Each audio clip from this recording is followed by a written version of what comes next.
Operation break ത്രൂവിന്റെ ഭാഗമായി കൊച്ചിയിലെ മുല്ലശ്ശേരി കനാലിന്റെ നവീകരണ പ്രവൃത്തികൾ വൈകുകയാണ്. 1 വർഷം കൊണ്ട് പൂർത്തിയാക്കുമെന്ന് ഉറപ്പ് നൽകിയെങ്കിലും 3 വർഷത്തിലധികമായിട്ടും പദ്ധതിയുടെ നിർമ്മാണ പ്രവൃത്തികൾ ഇഴഞ്ഞു നീങ്ങുകയാണ്. ആരോഗ്യ പ്രശ്നങ്ങളടക്കം നിരവധി പ്രതിസന്ധികളിലൂടെയാണ് പ്രദേശവാസികൾ കടന്നു പോകുന്നത്. ഏകദേശം 3 വർഷത്തോളമായി കനാൽ നവീകരണത്തിന്റെ ഭാഗമായി ഇതിന്റെ അറ്റകുറ്റപ്പണികൾ നടത്തുന്നു എന്ന് പറഞ്ഞ് ജനങ്ങൾ ബുദ്ധിമുട്ടിലാണ്. 3 വർഷത്തോളമായി ഈ റോഡിന്റെ അവസ്ഥയാണ് ഇപ്പോൾ കണ്ടുകൊണ്ടിരിക്കുന്നത്. ഇതിൻ്റെ സമീപ പ്രദേശത്തായി നിരവധി കടകളുണ്ടായിരുന്നു. ആ കടകളൊക്കെ തന്നെയും ഇപ്പോൾ പൂട്ടിപ്പോയ അവസ്ഥയാണ്.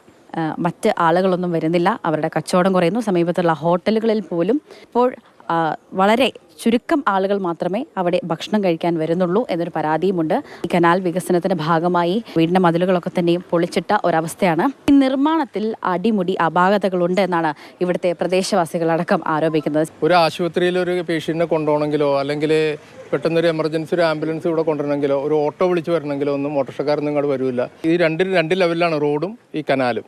ഇതൊന്ന് കംപ്ലീറ്റ് ചെയ്യാൻ വേണ്ടി ഞങ്ങൾ ഒരുപാട് സ്ഥലത്ത് സമീപിച്ചപ്പോൾ അവരെല്ലാം പറഞ്ഞ കോടതി ഇടപെട്ടേക്കുന്ന കേസാണ്, അതുകൊണ്ട് ഞങ്ങൾക്കൊന്നും ചെയ്യാൻ പറ്റില്ല. ഇതിപ്പോൾ കോൺട്രാക്ടർ ഇട്ടേച്ചും പോയി എന്നാണ് പറഞ്ഞു കേൾക്കണത്. ഞങ്ങൾക്കറിയില്ല. ഈ വഴിയൊന്നും ശരിയായി കിട്ടിയില്ലെങ്കിൽ ഈ കിഴക്കേ അറ്റത്ത് റെയിലിൻ്റെ ഭാഗത്ത് ആളുകൾ കൊണ്ടുവന്ന് ചവറ് കൊണ്ടുവന്ന് ഡംപ് ചെയ്തിട്ടും സ്ട്രീറ്റ് ലൈറ്റുകളും കത്താനുള്ള മയക്കുമരുന്നും കഞ്ചാവും ഒക്കെ ഉള്ള ആളുകൾ രാത്രി അവിടെ ഭയങ്കരമായിട്ട് സാധാരണ ജനങ്ങൾ ബസ് സ്റ്റാൻഡിലേക്ക് പോകുന്നവരൊക്കെ വളരെയധികം ഉപദ്രവങ്ങളുണ്ട്. കഴിഞ്ഞ ദിവസം ബ്ലേഡ് വെച്ച് വരഞ്ഞ ഒരാളുടെ മൊബൈൽ തട്ടിപ്പറിച്ചുകൊണ്ട് പോയി.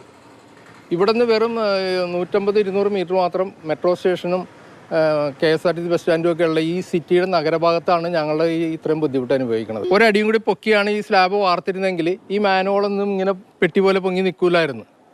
അപ്പോൾ അതിന് രണ്ടാമത് റീടെൻഡർ ചെയ്യണ ഗവൺമെൻറ് പ്രൊസീജിയർ ആയത് കാരണം കോൺട്രാക്ടർ അയാളുടെ ആ ലെവലിൽ വാൾ ഹൈറ്റിൽ ഇത് താത്തി വാർത്ത് ഇനി ഇവിടെ രണ്ടാമത് ഈ റോഡിൻ്റെ ഹൈറ്റ് കീപ്പ് ചെയ്യണമെങ്കിൽ അതിനേലും കൂടുതൽ പൈസ മുടക്കിയിട്ട് വേണം അത് ചെയ്യണമെങ്കിൽ. അല്ലെങ്കിൽ ഈ ലെവലിൽ തന്നെ ആ റോഡ് വാർത്ത് പോകാമായിരുന്നു. മറ്റ് പ്രദേശങ്ങളിൽ വെള്ളം കയറുന്ന ബുദ്ധിമുട്ട് ഒഴിവാക്കാൻ വേണ്ടിയാണ് ഈ കനാൽ നവീകരിച്ചതെന്നാണ് ഈ നാട്ടുകാർ പറയുന്നത്.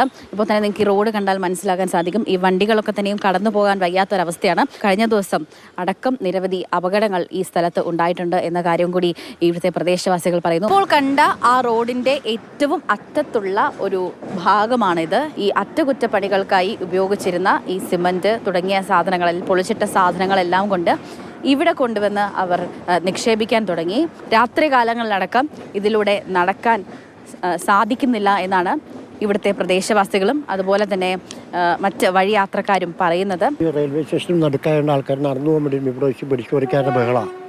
ഈ കഴിഞ്ഞ ദിവസം പമ്പ് ഹൗസിൻ്റെ ഓപ്പറേറ്റർ പറഞ്ഞു ബ്ലേഡ് വെച്ച് ഒച്ചപ്പാടും മൊബൈലൊക്കെ പറിച്ചുകൊണ്ട് പോയി.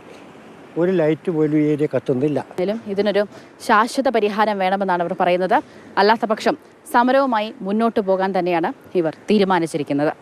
ക്യാമറമാൻ വിജേഷ് പുതുവാശ്ശേരിക്കൊപ്പം സ്നേഹാമോ ലൈനാൻ, മാതൃഭൂമി ന്യൂസ്, കൊച്ചി.